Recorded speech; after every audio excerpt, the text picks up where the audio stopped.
യേശുക്രിസ്തു കടന്നുപോയ ഒരു വഴിയെ കുറിച്ചാണ് പറഞ്ഞത്. പക്ഷെ യേശുക്രിസ്തു കടന്നുപോയ വഴി ആർക്കും ഇഷ്ടപ്പെടത്തില്ല. ഇഷ്ടപ്പെടും. ഗെത്സമനെ തോട്ടം മുതൽ ഗോകുൽത്താമല വരെ കർത്താവ് കടന്നുപോയ വഴിയെ കുറിച്ച് പ്രസംഗിച്ച് ആര് കേൾക്കാൻ? ഇന്ന് ഈ യുഗത്തിൽ അത് ആർക്കും കേൾക്കാൻ ഒരു ഇൻട്രസ്റ്റ് ഇല്ല. പക്ഷെ കേൾക്കുന്നവൻ അനുഗ്രഹിക്കപ്പെടും. 3.5 വർഷക്കാലം മാത്രമേ ക്രിസ്തു ഇവിടെ പരസ്യ ശുശ്രൂഷ ചെയ്തിട്ടുള്ളൂ. 33 വയസ്സ് പ്രായമുള്ളവനായി 30-ാമത്തെ വയസ്സിൽ പിതാവിന്റെ സമയമായപ്പോൾ യോർദാൻ നദിയിൽ ചെന്നു, സ്നാപകന്റെ കരക്കരയിൽ സ്നാനപ്പെട്ടു, ശുശ്രൂഷ ആരംഭിച്ചു. എന്തെല്ലാം പ്രതികൂലങ്ങളാണ്! സ്വന്തം സഹോദരങ്ങൾ അതിന്റെ പരസ്യമായിട്ട് നീ ഇവിടെ വന്ന് അത്ഭുതം കാണിക്കേണ്ട കാര്യമില്ല, നീ ഇവിടെ നിന്ന് പോവാൻ പറഞ്ഞു. സ്വന്തം സഹോദരൻ എന്ന് പറയുമ്പോൾ യേശുക്രിസ്തു മറിയയ്ക്ക് വേറെ മക്കളുണ്ടല്ലോ, അവരുടെ വായിൽ നിന്ന് ഇത്തിരി പ്രതികൂലം കടന്നു വന്നു. പിന്നെ പരീക്ഷന്മാർ മലയുടെ മുകളിൽ കൊണ്ട് തള്ളിയിട്ട് കൊല്ലുവാൻ പരിശ്രമിച്ചു. പിന്നെ ശാസ്ത്രിമാർ വേറൊരു ഭാഗം എന്തെങ്കിലും കുട്ടിക്ക് ചോദ്യമിട്ട് കർത്താവിനെ മരണത്തിനൊത്തവണ്ണം ശിക്ഷിക്കാൻ തൊക്കെ അവർ പുറകെ നടക്കണമേ. ഒരു സ്വസ്ഥത യേശുവിലായിരുന്നു. അത്രമാത്രം 3.5 വർഷക്കാലം കർത്താവ് അനുഭവിച്ച വേദന നമ്മൾ പഠിക്കുമ്പോൾ അതിനകത്ത് മറുഭാഗം ചിന്തിക്കണം. പക്ഷെ യേശു അനുഭവിച്ച വേദന മറുഭാഗത്ത് ലോകത്തിന് എന്ത് കിട്ടി? സന്തോഷം കിട്ടി, സമാധാനം കിട്ടി, സൗഖ്യം കിട്ടി, നിത്യത കിട്ടി. അതാണ് പൗലോസ് പറഞ്ഞത്, ഞാൻ നിങ്ങൾക്ക് വേണ്ടി പ്രവർത്തിക്കുകയും പ്രാർത്ഥിക്കുകയും ചെയ്യുന്നില്ല, ഞാൻ ശരീരത്തിൽ മരണം അനുഭവിക്കുന്നു, നിങ്ങൾക്ക് നിത്യജീവൻ. പൗലോസ് പറയുന്നുണ്ട്. അത് യേശു ചെയ്തു. യേശു ഓരോ ദിവസം ശരീരത്തിലും മരണം അനുഭവിക്കുന്നു. പക്ഷെ ജനമെന്ത് ചെയ്യുന്നു? വിടുവിക്കപ്പെടുന്നു. അല്ലെ? കണ്ണു കാണാത്തവർ കാഴ്ച പ്രാപിക്കുന്നു, അല്ലെങ്കിൽ ചെകിടർ കേൾക്കുന്നു, ഊമർ സംസാരിക്കുന്നു, പാരലൈസ് ആയവർ എഴുന്നേൽക്കുന്നു, മരിച്ചവർ ഉയർത്തെഴുന്നേൽക്കുന്നു. ഓരോ മറക്കൾ നടക്കുന്നവർ യേശുവിനെ എങ്ങനെ ട്രാപ്പിലാക്കി കൊല്ലാൻ ശ്രമിക്കുന്നു, അത്രത്തോളം പദ്ധതിയാണ് ലോകം യേശുവിനെതിരെ ചുമത്തിക്കൊണ്ടിരുന്നത്. പക്ഷേ കർത്താവ് പറഞ്ഞതുപോലെ ഒരു ഭാഗത്ത് എഴുതിയിരിക്കുന്നു, നാം വിശ്വാസത്തിൽ നിലനിൽക്കണമെങ്കിൽ. ഏത് വിശ്വാസത്തിൽ? വിശ്വാസം പലതുണ്ട്. ഇവിടെ ഓരോരുത്തരും ഓരോ മനുഷ്യനും ഓരോ ടൈപ്പ് വിശ്വാസമുണ്ട്. പണ്ട് ഞാൻ യേശുവിനെ അറിയുന്നതിന് എനിക്ക് വേറൊരു ദൈവത്തിലായിരുന്നു എനിക്ക് വിശ്വാസമായിരുന്നു. പക്ഷെ ഇപ്പോഴെങ്കിലും ചോദിച്ചു ഞാൻ പറയും യേശുവിനുള്ള വിശ്വാസം. പക്ഷെ ഒരു ക്രിസ്ത്യാനി, യേശുവിനെ അനുഗമിക്കുന്ന ക്രിസ്ത്യാനി പറയേണ്ട വിശ്വാസം എന്ന് പറഞ്ഞാൽ, ആരെങ്കിലും നമ്മൾ പലപ്പോഴും അറിയുന്നവർ നിന്റെ വിശ്വാസം നിന്നെ രക്ഷിക്കട്ടെ നമ്മൾ പഴം ചൊല്ലുന്നവർ പറയാറുണ്ട്. ഞാൻ അതിനോട് ഒരിക്കലും യോജിക്കത്തില്ല. ഒരു ആത്മീയനായ അല്ലെങ്കിൽ ഒരു ക്രിസ്ത്യാനി യേശുവിനെ അനുഗമിക്കുന്ന നമുക്ക് ഉറപ്പെടണം, മകളെ അല്ലെങ്കിൽ മകനെ, നിന്നെ യേശുള്ള വിശ്വാസമാണെങ്കിൽ നീ നിന്റെ കുടുംബം രക്ഷ പ്രാപിക്കും. അല്ലാതെ മറ്റ് നാമങ്ങളെ വിളിച്ചപേക്ഷിക്കുന്ന എത്രയോ പേര് ലോകത്തിലുണ്ട്. ഒരിക്കലും നമുക്കത് പറയാൻ പറ്റത്തില്ല. കാരണം നമ്മുടെ കയ്യിൽ പ്രമാണം ഇരിപ്പുണ്ടാമേ. അപ്പോൾ നാം മനസ്സിലാക്കേണ്ട, യേശു പറയുന്നത് നിങ്ങൾ വിശ്വാസത്തിൽ നിലനിൽക്കണമെന്നും വിശ്വാസത്തിൽ നിലനിൽക്കണമെന്നും അടുത്ത ശ്രമിക്കണം. നിങ്ങൾ അനേകം ഘട്ടങ്ങളിലൂടെ കടന്ന് പോകേണ്ടതാണെന്ന് വചനം എഴുതിയിരിക്കുന്നു. എവിടെ തുടങ്ങി? ദൈവരാജ്യത്തെ എത്തണമെങ്കിൽ. ഇനി അങ്ങനെ അതാണ് ചില ഇടയ്ക്ക് ചോദിക്കുക, അങ്ങനെയെങ്കിൽ ഇത് കടുത്ത ഉപദേശമാണ്, ഞങ്ങൾക്കിത് പറ്റത്തില്ല, ഞങ്ങൾ നേരത്തെ എന്ന മാർഗത്തിലോട്ട് പോകുന്നു, അല്ലെങ്കിൽ ഞങ്ങൾക്ക് എളുപ്പമുള്ള ഞങ്ങൾക്ക് പറ്റുന്ന മാർഗത്തിലേക്ക് പോകുന്നു, അല്ലെങ്കിൽ ഞങ്ങൾക്ക് പറ്റുന്ന കൂട്ടായ്മ ഞങ്ങൾ കടന്നു പോകുന്നു. ഇന്ന് അങ്ങനെയാണ്. ഇന്ന് ഈ മാർക്കറ്റ് പോലെയാണ് സഭ, അല്ലേ? ഇവിടെ പറ്റത്തില്ല, ഇവിടെ മാറിപ്പോ അടുത്ത വാതിൽ തുറന്നിടയ്ക്കാണ്. ഒരു മാർക്കറ്റിൽ നമ്മൾ പോകുന്ന പോലെയാണ് ഇന്ന് ദൈവസഭ യോഗത്തിലായിരിക്കുന്നമ്മേ. അവരവരുടെ ഇഷ്ടത്തിനൊത്ത് എവിടെ അവർക്ക് സ്വാധീനം, അവർക്ക് നല്ലൊരു ഫീലിംഗ് കിട്ടുന്നോ, നല്ലത് അനുഭവിക്കാൻ കഴിയുന്നോ, അവരുടെ മനസ്സ് ഇഷ്ടപ്പെട്ടവണ്ണം എവിടെ പ്രാർത്ഥനയുണ്ടോ അവിടെ ഓടാനാണ് ഞാൻ വെമ്പൽ കൊള്ളുന്നത്. അതെ. പക്ഷെ യേശു ക്രിസ്തു എന്താ പറയുന്നത്? ദൈവരാജ്യം കരസ്ഥമാക്കണമെങ്കിൽ, അതാണ് മത്തായി ഇവിടെ വ്യക്തമായി എഴുതിയിരിക്കുന്നു. എന്താണ്? നിങ്ങൾ ഇടുക്ക വാതിലുകൾ കടപ്പി. എന്താ? ഈ വാക്യങ്ങളൊന്നും ആരും വായിക്കത്തുമില്ല, അതിന് ഒരു പ്രസക്തിയുമില്ല. പക്ഷെ ഇത് ഏറ്റവും കൂടുതൽ പ്രശസ്തിയുള്ള കർത്താവ് എടുത്തു, നിങ്ങൾ ഇടുക്കമുള്ള വാതിലുകൾ കടപ്പി. നാശത്തിലേക്കുള്ള വാതിൽ അത് വഴി വിശാലമാണ്, പക്ഷെ അതിന്റെ അവസാനം എന്നുള്ളത് നരകമാണ്. ദൈവത്തിന്റെ സ്തോത്രം. അപ്പൊ പലരും ചോദിച്ചു, കർത്താവ് ഇത് ഞങ്ങൾക്ക് ഉൾക്കൊള്ളാൻ പറ്റുന്നില്ല. ഞാൻ ചിലപ്പോൾ ഉൾക്കൊള്ളാൻ പറ്റാതെയാണ് ആയിരക്കണക്കിന് പേര് ക്രിസ്തുവിനെ അറിഞ്ഞ് അനുഗ്രഹങ്ങളും ഭൂമിയിലും പ്രാപിച്ച് അവരുടെയൊക്കെ ആത്മാവ് സ്വർഗീയ പരദീശയിൽ ഇന്ന് മൗനമായിരിക്കുന്നു. ഇതെങ്ങനെ സംഭവിച്ചു? കാരണം യേശു ഒരു കാര്യം നമ്മളത് പറഞ്ഞിട്ടുണ്ടെങ്കിൽ നാം അത് കഠിനമായി നമുക്ക് തോന്നിയ നമുക്ക് കഠിനമാണ്. പക്ഷെ ഞാൻ കഴിഞ്ഞ ദിവസം പ്രസംഗിച്ച പോലെ യേശു പറയുന്നു, ഞാൻ എന്തെങ്കിലും നിന്നോടോ നിന്റെ കുടുംബത്തോടോ പറഞ്ഞിട്ടുണ്ടെങ്കിൽ എന്റെ മുഖം മൃദുവും ലഘുവുമാണ്. കർത്താവ് പറയുന്ന എന്റെ വചനം നിനക്ക് മൃദുവും ലഘുവുമാണ്. നിങ്ങൾക്ക് കടുപ്പമെന്ന് തോന്നിയാൽ അത് കടുപ്പം തന്നെ.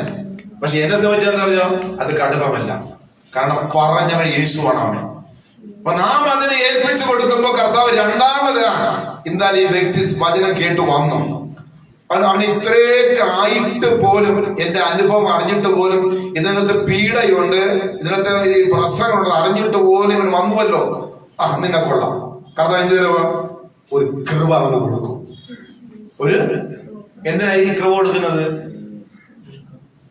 മുൻപിൽ അവൻ പോകുമ്പോ കൊണ്ടാകുന്ന ചെങ്കൽ പോലെ പ്രശ്നം വരുമ്പോ അതിനെ അതിജീവിക്കുവാനുള്ള ഗ്രേസ്, കൃപ അവന് കൊടുക്കും. എല്ലാവർക്കും അല്ല, സമർപ്പിച്ചു വരുന്നവർക്ക് അവർ ദൈവരാജ്യക്കാരെ സമർപ്പിക്കും. അതുകൊണ്ട് നമുക്ക് ഇത് നാളുകളില് ഒരു ഭാഗത്ത് നോക്കുമ്പോ കർത്താവിന് വേണ്ടി ഇറങ്ങി തിരിച്ച് എത്രയോ കഷ്ടതകളും നിന്ദകളും സഹിച്ച് അനേകര് പിന്മാറി പോകുന്നു, അനേകര് ഈ മാർഗം ധരിച്ച് വേഗം കളഞ്ഞിട്ട് പോകുന്നു, അനേകര് അതിൽ തന്നെ നിന്നും മുന്നോട്ട് പോകുന്നു. എന്നാൽ അവരാരും പട്ടുപോയിട്ടില്ല.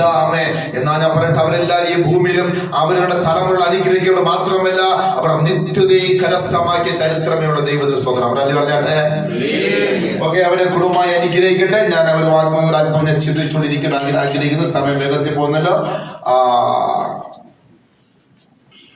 വായിച്ചട്ടെ 115 സങ്കീർത്തനം, അതിന്റെ 12 വാക്യം വായിച്ചട്ടെ.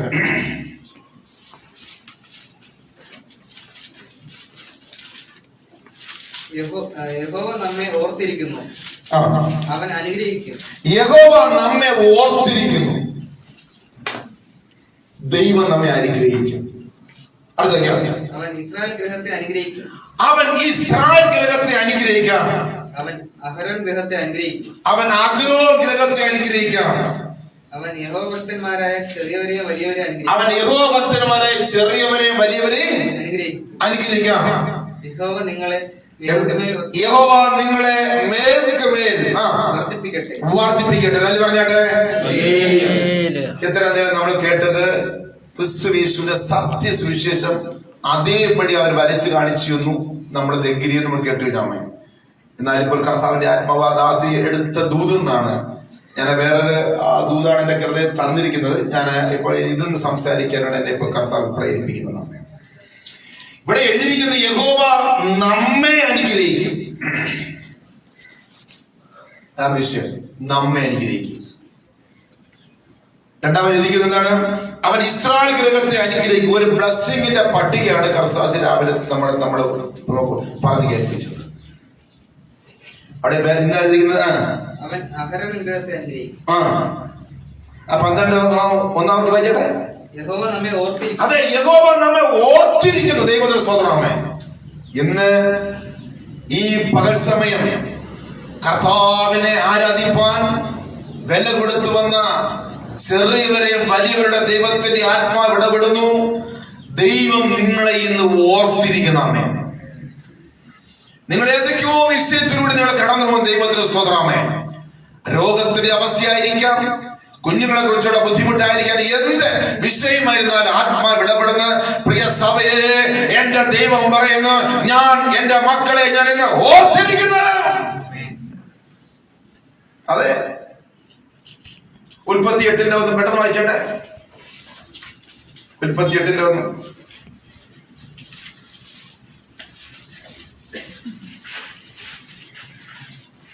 ദൈവം നോഹയെയും അവനോട് കൂടെ പെട്ടകത്തിലുള്ള സകല ജീവികളെയും സകല മൃഗങ്ങളെയും ഓർത്തു.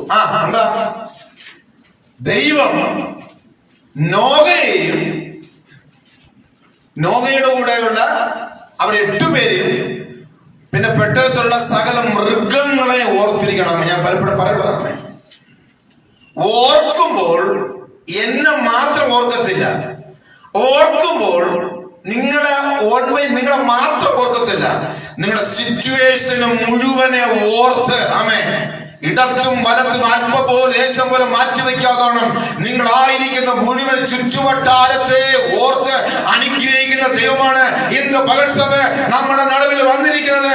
കരങ്ങളിൽ കർത്താവിന് മാത്രം കൊടുത്താട്ടെ. അതിന് ഉദാഹരണമാണ് നമ്മുടെ കഴിഞ്ഞ ദിവസങ്ങളിൽ നമ്മുടെ സന്ദീപന്റെ വീട്ടിലെ കോഴിയെ കർത്താവ് ഓർത്തിരിക്കുന്നു. മുട്ടയിടാത്ത കോഴി മുട്ടയിട്ടില്ലേ? കോഴി പ്രാർത്ഥിച്ചോ?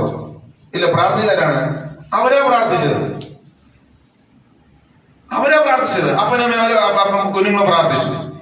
പക്ഷെ ബ്ലെസ്സിങ് അവരെ ഓർത്ത് തുടങ്ങിയപ്പോൾ അവിടെ ഭവനത്തിനെ ഓർത്ത്, അവിടെ ലാൻഡിനെ ഓർത്ത്, അവിടെ വളർന്നു വരുന്ന ഒരു ടൊമാറ്റോ തൈ ഉണ്ടെങ്കിൽ അതിനെ ഓർത്ത്, അവിടെ ഒരു പക്ഷി ഉണ്ടെങ്കിൽ അതിനെ ഓർത്ത്, അവിടെ ഒരു മൃഗമുണ്ടെങ്കിൽ അതിനെ കർത്താവ് ഓർത്തു.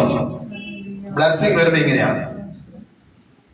വീട് അനുഗ്രഹിക്കപ്പെടും, അവന്റെ വയൽ ഭൂമി അനുഗ്രഹിക്കപ്പെടും, അതിനകത്ത് ആട്ടുമാറുണ്ടെങ്കിൽ അതും അനുഗ്രഹിക്കപ്പെടും. ദൈവത്തിന് സ്വതന്ത്രം. കോഴി എല്ലാ കുഞ്ഞുങ്ങളെ വിരിച്ചായിരുന്നോ? 2 കുഞ്ഞിനെ വിരിച്ച്. എത്ര വർഷമേ ഒരു കുഞ്ഞിക്കാല് കാണാൻ വേണ്ടി അവർ കാത്തിരുന്നത്. അവസാനം കോഴി കുഞ്ഞിനെയും വിരിച്ചു. ചരിത്രം എന്ന് പറഞ്ഞാൽ ചാവലില്ലാതെ മുട്ടയിട്ടതാണ് വലിയ ചരിത്രം. ചാവക്കോഴി ഇല്ലാതെ കോഴി മുട്ട കിട്ടും. എപ്പോഴെന്നറിയോ? അവർ കൃപയ്ക്കകത്ത് യഥാർത്ഥത്തിൽ വന്ന് ദൈവത്തിന് കീഴ്പ്പെട്ട് ഭയപ്പെട്ട് പ്രാർത്ഥിച്ചു തുടങ്ങിയപ്പോൾ അനുഗ്രഹം വന്നപ്പോൾ ചാവക്കോയുടെ ആവശ്യമില്ല, കർത്താവ് അതിനെല്ലാം കാര്യങ്ങൾ ചെയ്തു. ദൈവത്തോത്രം. ഇതാണ് അനുഗ്രഹം. അപ്പൊ കർത്താവ് ഓർത്താൽ അത് ഓർക്കണം. ദൈവത്തോത്രം. എല്ലാ നമ്മളെ പറ്റുന്ന നാം ആയിരിക്കുന്ന എല്ലാ മേഖലയിലെയും കർത്താവ് ഓർക്കും. ഇവിടെ വായിച്ചിട്ടുണ്ട് ദൈവം നോഹയെയും അവനോടുകൂടെ പെട്ടകത്തിലുള്ള സകലത്തെയും ഓർത്താമേ.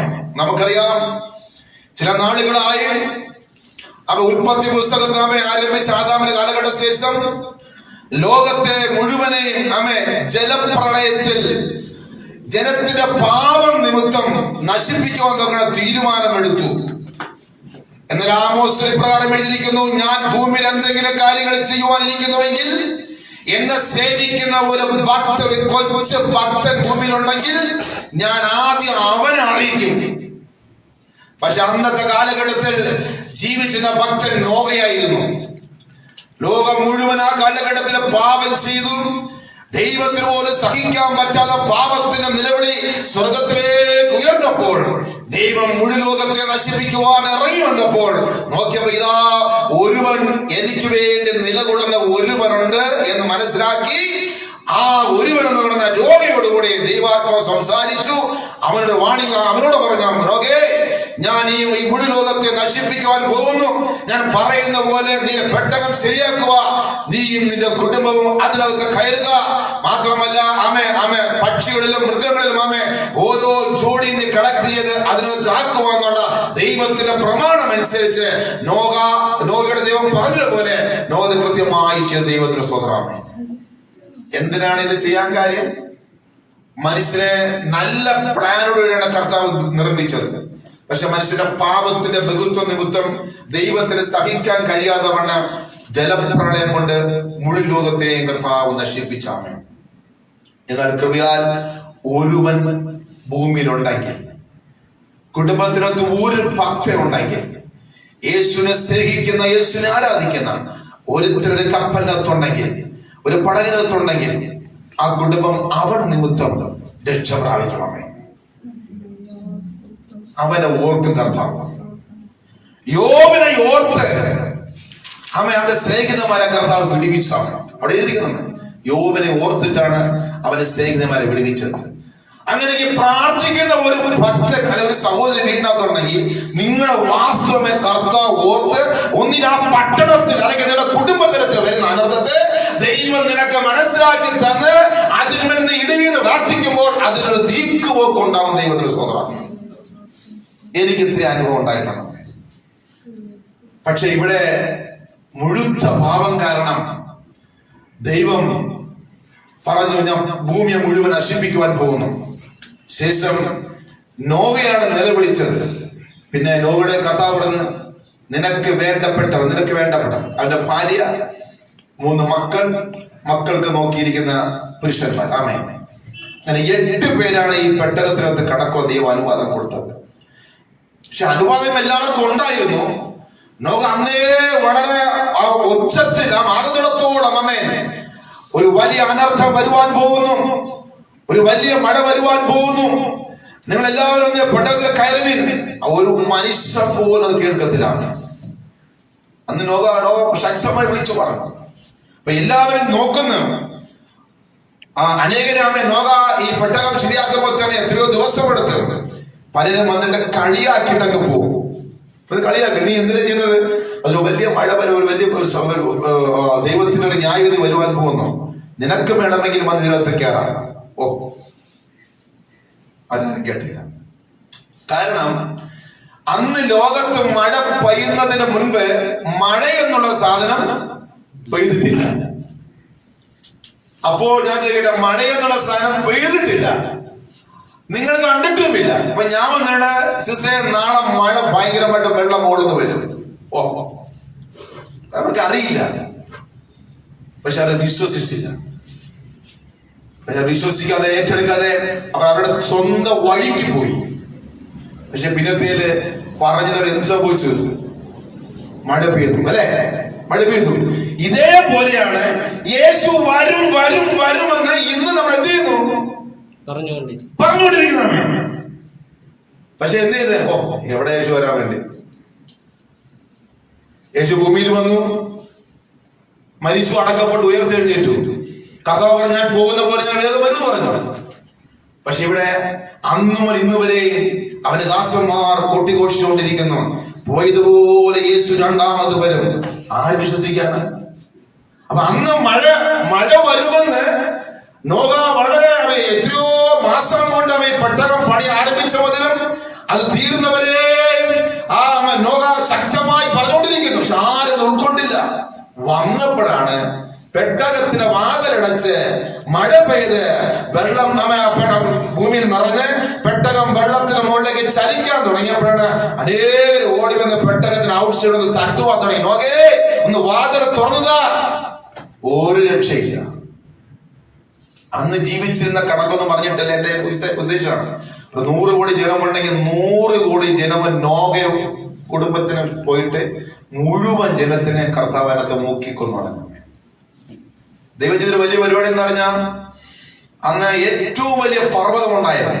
ഏറ്റവും വലിയ പർവ്വതം. അന്ന് ഒരു പക്ഷി പോലും ഇവിടെ നിന്ന് രക്ഷപ്പെട്ട ആ പർവ്വതത്തിന്റെ മുകളിൽ തിരിക്കാൻ പാടില്ല. അതിന്റെ പർവ്വതത്തിന്റെ മുകളിലും 15 അടി എല്ലാം ചെയ്തു, നിർത്തി. അങ്ങനെ ദൈവം ചെയ്തു. അപ്പൊ അന്ന് രക്ഷപ്പെട്ടത് 8 പേരാണ്. അത് പിൽക്കാലത്ത് കർത്താവിന്റെ വരവിനെ കാണിക്കുന്നു. പുതിയ എഴുതിയിട്ടുണ്ട്, നോഗയുടെ ജലപ്രളയം പോലെ ഇരിക്കും മനുഷ്യപുത്രന്റെ വരവ്. എത്ര നന്നായി ഇരിക്കുന്നു. അന്ന് ജനം വിശ്വസിച്ചില്ല.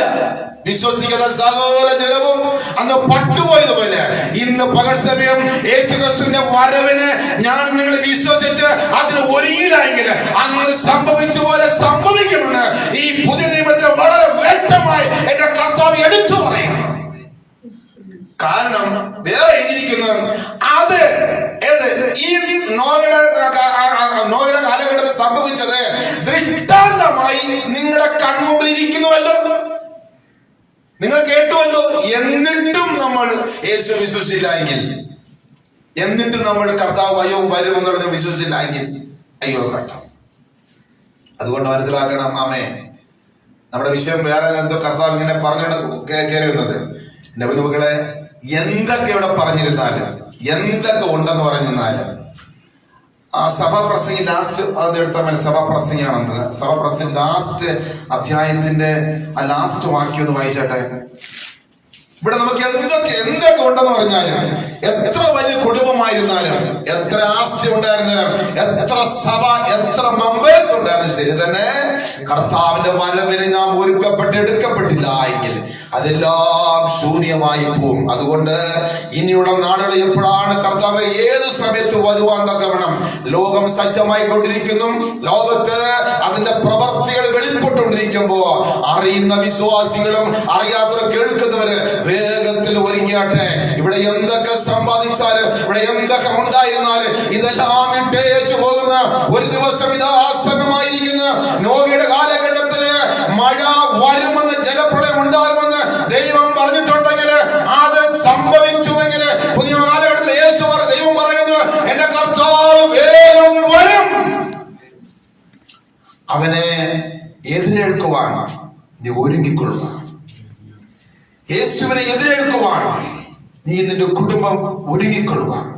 ഇതായിരിക്കട്ടെ നമ്മുടെ ഊണിലും ഉറക്കത്തിലും, നാം നടക്കുമ്പോഴും ജോലി ചെയ്യുമ്പോഴും നമ്മുടെ ഏറിയ പ്രത്യാശ, എന്റെ ആത്മ മണവാളൻ വരും. അമ്മേ, അതിനുവേണ്ടി ഞാൻ എന്നെ തന്നെ ഒരുക്കുന്നേ.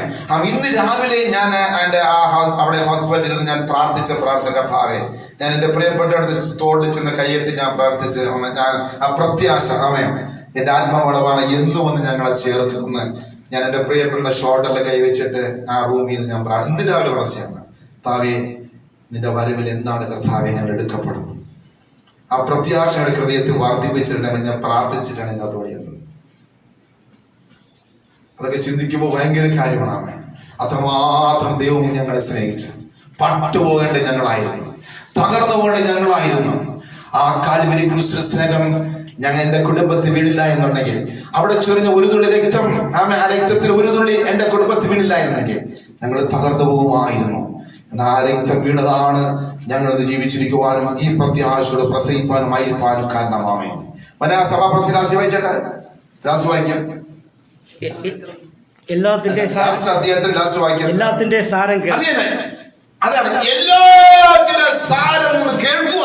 അതിനർത്ഥം എന്തൊക്കെ പദവി കൊണ്ടിരുന്നാലും, എത്ര സ്റ്റാർ ഉണ്ടായിരുന്നാലും, എന്റെ പൊന്നുമക്കളെ, നിങ്ങളൊന്ന് ചിന്തിക്കേണ്ട കാലഘട്ടമാണ്.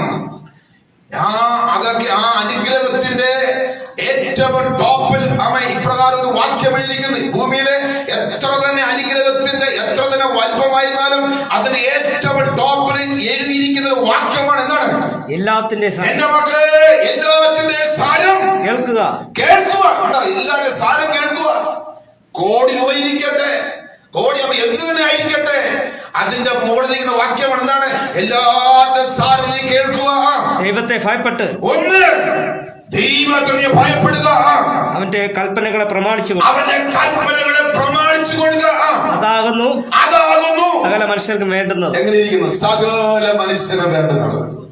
പറ, ഇവിടെ ഭൂമിയിലുള്ള സകല അസറ്റുകളെയും ഭൂമിയിലുള്ള സകല ബ്ലസ്സിങ്ങിനെ ഈ വചനത്തിന്റെ കീഴെ കൊണ്ട് വെച്ചിട്ട് പറയുന്നു, സകല അസറ്റിന്റെ ഈ നന്മയുടെ ടോപ്പിൽ കൊണ്ട് ഈ വാക്യം കൊണ്ട് ആ വചനം എഴുതി വെച്ചിരിക്കുന്നത്. മക്കളെ, ഇതെല്ലാം നിന്റെ കയ്യിരിക്കട്ടെ, ഞാൻ നിനക്കെല്ലാം തന്നതാണ്.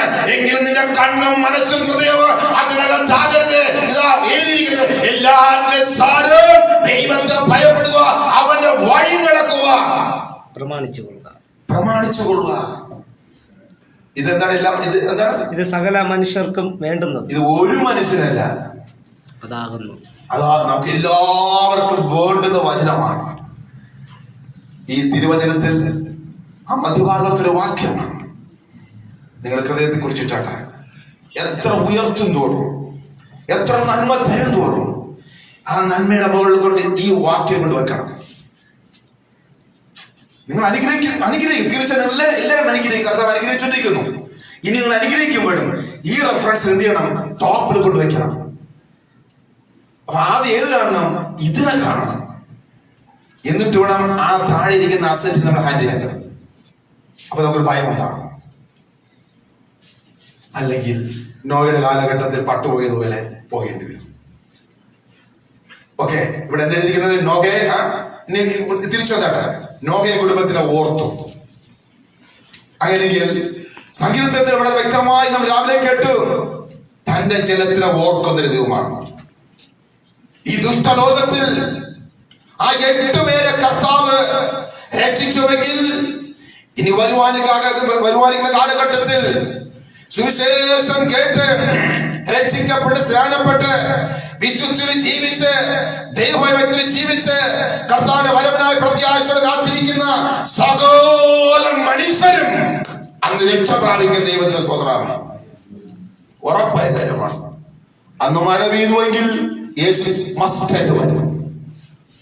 അന്ന് മഴ പെയ്തു എങ്കിൽ യേശു കൃത്യമായി വരും. ആമേൻ. ഇന്ന് ആയിരക്കണക്കിന് പല ഇടങ്ങളിൽ തന്നെ പലർക്കും യേശുവിൻ്റെതായ ആ സെക്കൻഡ് കമ്മിങ്ങും ആ നരകത്തിന്റെ സ്വർഗത്തിന്റെ ആ റെവലേഷനുകൾ ധാരാളമായി കർത്താവ് അനേർക്കും വെളിപ്പെടുത്തി കൊടുത്തുകൊണ്ടിരിക്കുന്നതാണ്. അതുകൊണ്ട് ഇത് എത്ര തന്നെ നമ്മളെ കർത്താവ് മാനിച്ച് അനുഗ്രഹിച്ചാലും കർത്താവിന്റെ വരവിന് ഞാൻ നിങ്ങളും റെഡി ആയിട്ടുണ്ടോ? അതാണ് ഞാൻ എന്റെ വണ്ടിയിൽ എഴുതി വെച്ചിരിക്കുന്നത്, Jesus is coming soon. Are you ready? Are you ready? നമ്മൾ ഒരുങ്ങിയിട്ടുണ്ടോ? ഒരുങ്ങിയേ മതിയാവും. നമ്മൾ ഇവിടെ കൊണ്ട് നമ്മുടെ ജീവിതം അവസാനിക്കുന്നില്ല. ഇവിടെ നാം എല്ലാവരും ശരീരത്തിൽ ഒരു മരണമുണ്ടാവേ, പക്ഷെ നാം കർത്താവിന്റെ ചെല്ലുന്ന പ്രത്യാശയുടെ വിശുദ്ധി നയിപ്പാൻ ദൈവം നമ്മളെ സഹായിക്കട്ടെ. അപ്പൊ നോഹയെ കുടുംബത്തിനെ 8 വരെ കർത്താവ് രക്ഷിച്ചു. അവൻ പെട്ടകത്തിൽ കയറ്റി. ഞാൻ പെട്ടെന്ന് പറഞ്ഞു പോട്ടെ. അവസാനം പെട്ടകത്തിൽ കയറിയ കഥ അവൻ യഹോവ ആ പെട്ടകത്തിന്റെ ഡോർ അടച്ചു. അവൻ മാസങ്ങളോളം ആകാശത്ത് മഴ പെയ്തു. ഭൂമിയുടേതായ ആഴങ്ങൾ കിടന്ന വെള്ളം അത് മുകളോട്ട് വന്ന് അങ്ങനെ സകലത്തെ നശിപ്പിച്ച് 8 പേരെ കർത്താവ് പുറത്തു കൊണ്ടുവന്നു. 8 പേരെ പെട്ടകത്തിനകത്ത് കിടക്കുമ്പോഴും നോഹയും കുടുംബം ദൈവത്തോടുകൂടി അതിനകത്ത് കിടന്ന് നിലവിളിക്കുകയായിരുന്നു. പ്രാർത്ഥന തന്നെയായിരുന്നു, പ്രത്യേകത തന്നെയായിരുന്നു. പറഞ്ഞത് ദൈവമാണ്. പെട്ടകം വെള്ളത്തിന്റെ ആ ഒഴുക്കിൽ അങ്ങോട്ടും ഇങ്ങോട്ടും അലയുന്നുവെങ്കിലും എന്താ ഞാൻ പറയട്ടെ, ആരാണോ പെട്ടകത്തെ കയറാൻ പറഞ്ഞവനൊരു ഉത്തരവാദിത്വം ഉണ്ടാകും. ഇതിനകത്ത് ആരും നമ്മുടെ ഇഷ്ടത്തിനല്ല വന്നത്. എന്നെയും നിങ്ങളെ കർത്താവാണ് വിളിച്ച് വേർതിരിച്ച് ഇതിനകത്ത് കൊണ്ടുവന്ന് ഉറപ്പുണ്ടെങ്കിൽ വാസ്തവമായി നോഹയും കുടുംബത്തിലെ നല്ലൊരു അലാരത്ത് പർവ്വതത്തിൽ കൊണ്ട് ഉറപ്പിച്ചതുപോലെ എന്നെയും നിങ്ങളെ ക്രിസ്തുവാകുന്ന പാറമേൽ ഉറപ്പിച്ച് ഇന്ന് പിതാവിന്റെ വലത്ത് ഭാഗത്തിരിക്കുന്ന ക്രിസ്തുവേശുവിന്റെ അടുക്കലേക്ക് നമ്മളെ എത്തിക്കുവാൻ ഈ ദൈവം നല്ലവരത്രേ. നോഹയെ കുടുംബത്തിന് എവിടെ കൊണ്ട് ഉറപ്പിച്ചു? അരാരത്ത് പർവ്വതത്തിൽ. ഏറ്റവും സ്ട്രോങ് ആയ ഏറ്റവും വലിയ പർവ്വതമേ. പർവ്വതം എന്തിനെ കാണിക്കുന്നു? ദൈവ സാന്നിധ്യത്തെ കാണിക്കുന്നമേ. അപ്പൊ അരാരത്ത് പർവ്വതത്തിൽ കൊണ്ട് ഈ പെട്ടകത്തിനെ കൊണ്ട് ഉറപ്പിച്ച് വെള്ളമെല്ലാം വറ്റിച്ച് ഭൂമിയിലാമ പുറത്തു വന്ന് പെട്ടകത്തിന് പുറത്തു വന്ന് ശുദ്ധിയുടെ മൃഗങ്ങളെ എടുത്ത് യാഗം നടത്തി യഹോവ ഇറങ്ങി, നോഹേ ഞാൻ നിന്നെ നിന്റെ കുടുംബത്തെ അനുഗ്രഹിച്ചിരിക്കുന്നത്, ഇനി ലോകമുള്ള കാലത്തോളം വിതയും കൊയ്ത്തും നിന്നു പോകത്തില്ല. പൊച്ചോ. എത്ര ബ്ലെസ്സിംഗ് ആയിരിക്കുന്നു ലോകമുള്ള കാലത്തോളം. എന്താ അന്നൂടത്തെ ആലോചന. അതുകൊണ്ട് എത്ര വന്നിരുന്നാലും ഏതെങ്കിലുമൊക്കെ ഭാഗത്ത് എന്തുണ്ട്? വിതയും കൊയ്ത്തും ഉണ്ടായിരിക്കും. ആമേൻ. അത് നോഹയ്ക്ക് കൊടുത്ത വാഗ്ദത്തമാണ്. അങ്ങനെ അനുസരിക്കുന്നവൻ എന്തുണ്ട്? വാഗ്ദത്വമുണ്ട്. ദൈവത്തിന് സ്വതന്ത്രമേ. അരാരത്ത് പർവ്വതത്തെ കാണിക്കുന്നത് ന്യൂ ടെസ്റ്റ്മെന്റ് വരുമ്പോ അത് യേശു ക്രിസ്തുവായ പാറയെ കാണിക്കുന്ന എങ്ങാണ്ടോ ഒക്കെ ചിതറിക്കിടന്ന നാറ്റപ്പച്ച ചേച്ചിൽ കിടന്ന നമ്മെ യേശു ക്രിസ്തുവായ ഉറപ്പുള്ള പാറയിൽ നമ്മളെ ഉറപ്പിച്ചതിന് ഓർത്ത് ഞാൻ ദൈവം നന്ദിയോടെ സ്വോത്രം ചെയ്യുന്നു. ക്രിസ്തുവേശുവിന്റെ പാറമേൽ നമ്മളെ ഉറപ്പിച്ചിരിക്കുന്നു. അതാണ് ഈ പാറമേൽ വീട് പണിയുന്നവൻ. കണ്ടോ യേശു പറയുന്നത്? യേശുവാകുന്ന പാറമേൽ വീട് പണിയുന്നുവെങ്കിൽ ഈ ലോകത്തിലെ ഏത് പ്രതികൂലം വന്നിരുന്നാലും ശരി തന്നെ അതിനെ അലിക്കുവാൻ കഴിയത്തില്ല. നമ്മുടെ ഉറപ്പ് അന്ന് അരാരത്തിൽ നോഹയെ ഉറപ്പിച്ചതുപോലെ യേശു ക്രിസ്തു എന്ന പാറമേൽ തന്നെ നമ്മുടെ വിശ്വാസ ജീവിതത്തിന്റെ ബേസ്മെന്റ് ആയിരിക്കട്ടെ. എന്നിട്ട് പ്രത്യാശയോടെ കാത്തിരിക്കുക. പോയി അരുമനാഥൻ വീണ്ടും മടങ്ങി വരും. ദൈവത്തിന് സ്തോത്രമേ. 1 ശമൂവേൽ എടുത്താൽ പെട്ടെന്ന് 1:18 വായിച്ചാട്ടെ.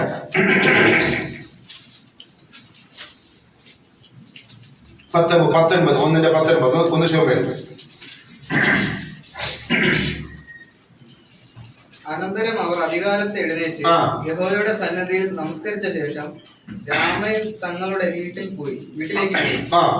എന്നാൽ എൽക്കാന തന്റെ ഭാര്യയായ ഹന്നായെ പരിഗ്രഹിച്ച് യഹോവ അവളെ ഓർത്തു. നോക്കുക, ഇവിടെ എഴുതിയിരിക്കുന്നു 1 ശമൂവേൽ 1:19 വാക്യം. അനന്തരം അവർ അധികാരത്തെ എഴുന്നേറ്റ് യഹോവയുടെ സന്നിധിയിൽ നമസ്കരിച്ച ശേഷം രാമയിൽ തങ്ങളുടെ വീട്ടിലേക്ക് പോയി. എന്നാൽ എൽക്കാന തന്റെ ഭാര്യയായ ഹന്നയെ പരിഗ്രഹിച്ചു.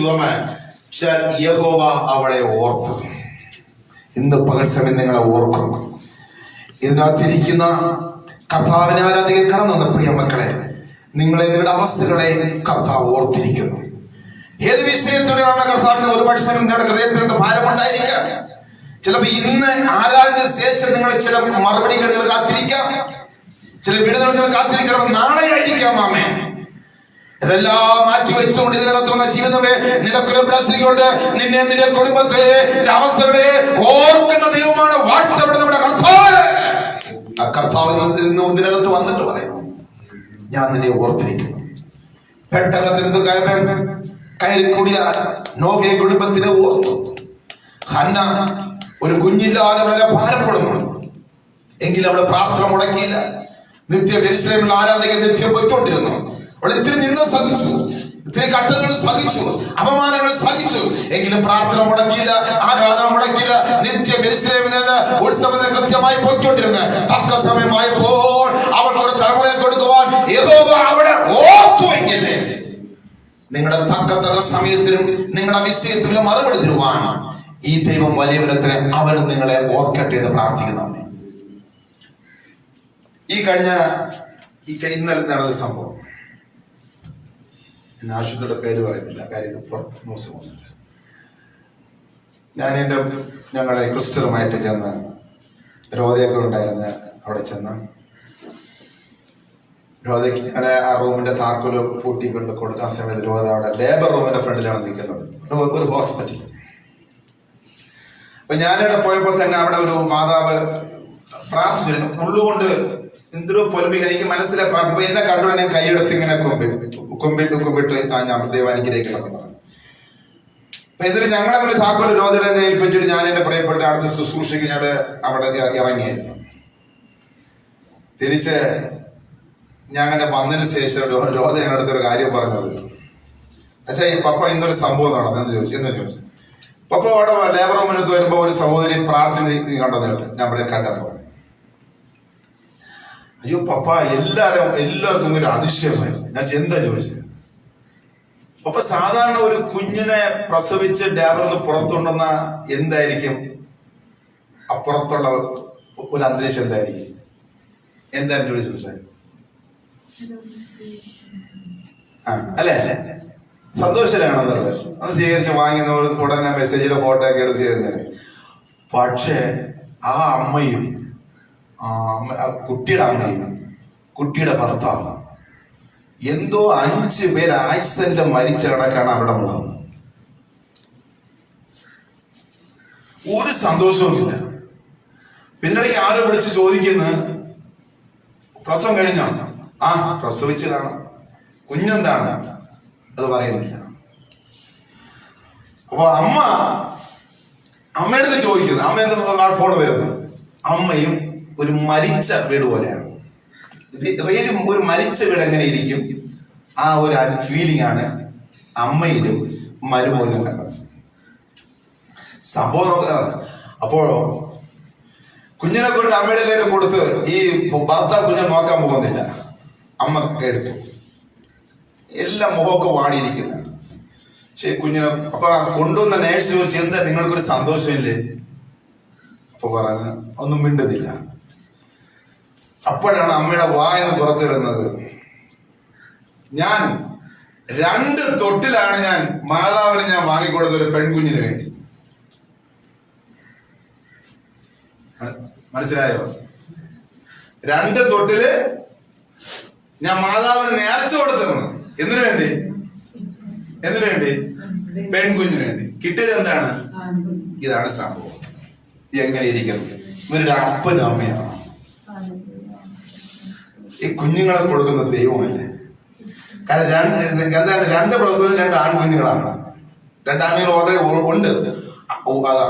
അംഗബന്ധമില്ല, ഊനമില്ലാത്ത 2 കുഞ്ഞുങ്ങളെ കടന്ന കൊടുത്തു. 3ാമത് പെണ്ണെന്നൊരു കുഞ്ഞിനെ കിട്ടാത്തതിന്റെ പേരില് മരണ വീടിന് തുല്യമായി.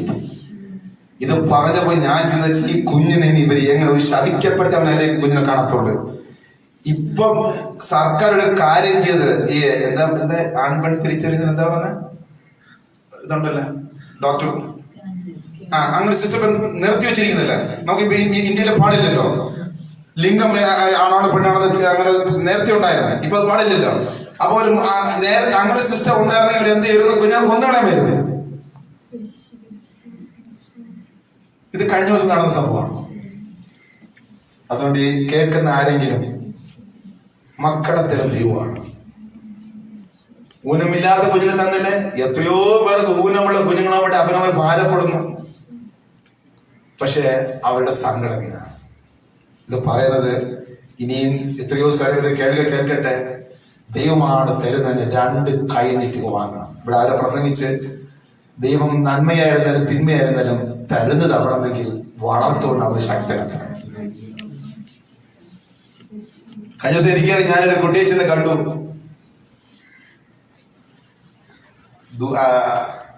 ദൂരദേശത്തിരിക്കാനുള്ള അപ്പനും അമ്മയൊക്കെ. പക്ഷെ അവരെ സമ്മതിക്കുന്നു. നമ്മുടെ വിശ്വാസത്തിൽ ആണ്. 22 വയസ്സ് പ്രായമുള്ള കുഞ്ഞ് ഏകദേശം ഇത്ര പേർ വയസ്സ് 22 പെൺകുഞ്ഞാണ്. ഇത്രയേ ഉള്ളൂ. ഞാൻ ചെന്ന് കണ്ടു, പ്രാർത്ഥിച്ചിട്ടുണ്ട്. എന്നിട്ട് അവരെന്ത് കൺമണി പോലും സൂക്ഷിക്കുന്നു. ഒരാളെയൊക്കെ വെച്ച് ഒരാളിനെയൊക്കെ വെച്ച് കുഞ്ഞിനെ കറക്റ്റ് ഇന്നും അവിടെ വിശ്വാസം ദൈവം തന്നു. അപ്പൊ അവിടെ മനസ്സെന്തായിരിക്കും? അവരതെല്ലാം പക്ഷെ ദൈവം തന്നു. അവൾ എത്തുവരെ ജീവിക്കുന്നോ ഞങ്ങളുടെ കുഞ്ഞിനെ പോലെ നോക്കും. ഞാൻ പോയി നേരത്തെ കണ്ടാണ് ഇത്ര പൊക്കെ പറഞ്ഞത്. അവൾ അത്രയും പറഞ്ഞു. പക്ഷെ കാണാൻ നന്നായി കുട്ടിയാണ്, പെൺകുഞ്ഞാണ്. അതുകൊണ്ട് അമ്മമാരെ അപ്പന്മാരെ ദൈവമാണ് മക്കളെ തരുന്നെങ്കിൽ സ്തോത്രം പറഞ്ഞ് വാങ്ങണം. അവർക്ക് വേണ്ട എല്ലാം കർത്താവ് കരുതിയിട്ടുണ്ട്. അപ്പനും വിശ്വസനായിരുന്നാൽ ദൈവം അവരെ നോക്കിക്കോളും. ഓക്കെ, അപ്പൊ നമ്മുടെ ഇന്നത്തെ വിഷയം യഹോവ നമ്മെ ഓർത്തു.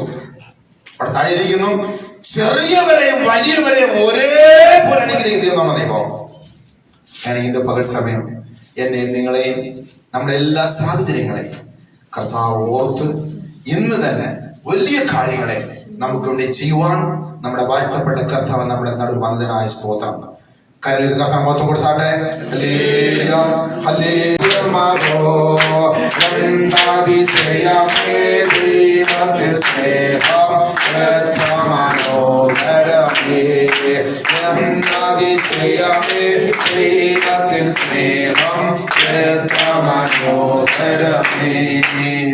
കർത്താവായ യേശുവിന്റെ നാമത്തെ ഞാൻ എല്ലാവരെയും ഓർത്ത് പ്രാർത്ഥിക്കുന്നതായിരിക്കും. ശേഷം കർത്താവേ, പ്രിയ മക്കൾക്ക് വേണ്ടി ഞങ്ങൾ പ്രാർത്ഥിക്കുന്നു. കർത്താവേ, ഒരു ദിവസം കൂടി തന്റെ കുഞ്ഞുങ്ങൾക്ക് തിരുമാതപ്പെടുത്തി വരുവാൻ അവിടെ നിന്ന് കൃപ ചെയ്തു. സകല മഹത്വങ്ങൾ പിതാവിനെ സമർപ്പിക്കുന്നു. സംഭവ വികാസങ്ങൾ പലപ്പോഴും ഞങ്ങളെ ഭയപ്പെടുത്തിക്കൊണ്ടിരിക്കുമ്പോൾ മറുഭാഗത്ത് ഞങ്ങൾക്കൊന്ന് മനസ്സിലായി, അരുമനാഥന്റെ വരവ്. കർത്താവ് ഇന്ന് ഇതിനകത്ത് ആരെങ്കിലും ആ വരവിന് ഒരുങ്ങിയിട്ടില്ല എങ്കിൽ ഇന്ന് അവരെ ചിന്തിപ്പിക്കട്ടെ. എനിക്ക് യേശുവിനെ മതി, എനിക്ക് യേശുവിന്റെ രാജ്യത്തിലേക്ക് എനിക്ക് ചെല്ലണം എന്ന് മനസ്സിലാക്കി തീരുമാനങ്ങൾ എടുത്ത് വേഗത്തിൽ ഒരുങ്ങുവാൻ ഞങ്ങളുടെ പ്രിയ കുഞ്ഞുങ്ങളെ സഹായിക്കണമേ. ഒരുങ്ങിയിരിക്കുന്നവരെ ബലത്തോടും ഏറെ പ്രത്യാശയായിരിക്കാൻ ദൈവം സഹായിക്കണമേ. എന്നാൽ കർത്താവെ, തന്റെ കുഞ്ഞുങ്ങൾ കടന്നു വന്ന് ആരാധിച്ചു, ദൈവത്തെ മഹത്വപ്പെടുത്തി വചനം കേട്ടിതാ കടന്നു പോകുന്നു.